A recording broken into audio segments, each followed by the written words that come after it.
நேற்று நம் மாயாமலத்தை பற்றி சிந்தித்து கொண்டிருந்தோம். அதன் தொடர்ச்சியாக இன்று கடவுள் நம்மை படைத்தாரா அப்படிங்கிற ஒரு கேள்வி நமக்கு இருக்கும்.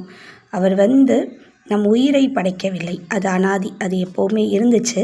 ஆனால் நம் உடலை படைத்தார், உடலை கொடுத்தார். அந்த உடலையும் நம்மளுடைய பழைய வினைகளுக்கு ஏற்ப கொடுத்தார். அப்போ பழைய வினைகள்னால் நம்ம பண்ண போன ஜென்மத்தில் பண்ண பாவ புண்ணியங்களுக்கு ஏற்ப தான் நமக்கு கொடுப்பாரு.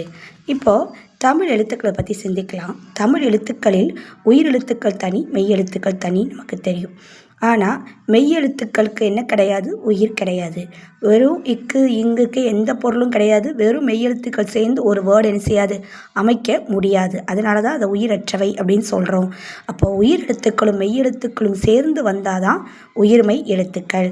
இவை தான் மனிதர்களாகிய நாம் அப்படின்னு எடுத்துக்கணும். அதாவது உயிர் கூட்டல் மெய், மெய்யினா உடல் அப்படிதானே. உயிரும் உடலும் சேர்ந்தது தான் மனிதனாகிய நாம்.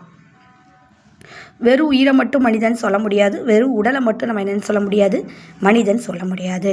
அடுத்து தமிழ் எழுத்தில் ஆயுத எழுத்து, அது ஒன்று. இது நமக்கு காட்டுவது 3 கண்களை உடைய சிவபெருமானைத்தான். அப்போது மொத்த ஆன்மீக ஞானத்தையும் தமிழ் முதலை நமக்கு உணர்த்துகின்றன. அவ்வளவு ஆதிமொழி செம்மொழி நம்மளுடைய தமிழ் மொழி. ஏன் அது ஆதிமொழி செம்மொழி நம்ம சொல்கிறோன்னா, முழுமுதற் கடவுளாகிய சிவபெருமானை தமிழ்ச்சங்கத்தின் தலைவனாக இருந்து வளர்த்த மொழி தமிழ் மொழி. அப்போ நம்ம தமிழ்நாட்டில் பிறந்திருக்கோம் அப்படின்னா பெரும் பாக்கியவான்கள் தான் நம்மெல்லாம். உயிர் கூட்டல் உடல் இசைக்கொள்ட்டு மனிதன், இதுதான் பகுத்தறிவு. இதை உணர்ந்தவன் தான் பகுத்தறிவாளன். அப்போ எனக்கு உயிர் இல்லை என்று சொல்பவன் எப்படி பகுத்தறிவாளன் ஆவான் அப்படின்னு ஒரு கேள்வி. தன்னையே அறியாதவன் தலைவனை எப்படி அறிய முடியும்? கரெக்டு தானே?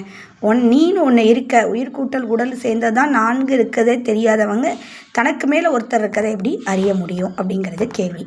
அப்போது இதை சுருக்கமாக சொன்னால், உயிர் உள்ள பொருட்கள் கடவுளை அறியும், ஜட பொருட்களால் கடவுளை அறிய முடியாது. இப்போது சிவபெருமானுக்கும் தமிழுக்கும் உள்ள தொடர்பை பார்க்கலாம். தஞ்சை பெரிய கோயிலை கட்டின ராஜராஜ சோழன் அந்த கோயிலை எப்படி வடிவமைச்சிருக்கான்னு பாருங்கள். உயிரெழுத்துக்கள் 12 நமக்கு தெரியும், அது சிவலிங்கத்தின் உயரம். மெய்யெழுத்துக்கள் 18, அது சிவலிங்க பீடத்தின் உயரம். உயிர்மெய் எழுத்துக்கள் 216, அது விமானத்தின் உயரம். ஆயுத எழுத்து 1, அது சிவனின் முக்கண். மொத்த எழுத்து 247, அது நந்தியம் பெருமானுக்கும் சிவலிங்கத்திற்கும் இடையே உள்ள தூரம். இதுவே ராஜராஜ சோழன் அந்த கோயிலின் அமைப்பை கட்டிய விதமாகும். இதிலிருந்தே நம்ம தமிழுக்கும் சிவத்திற்கும் உள்ள தொடர்பை நாம் அறிந்து கொள்ள முடியும். திருமுறைகள் நமக்கு ராஜராஜ சோழன் என்பவரால் மட்டுமே கிடைக்கப்பெற்றது. சிவாய நமக.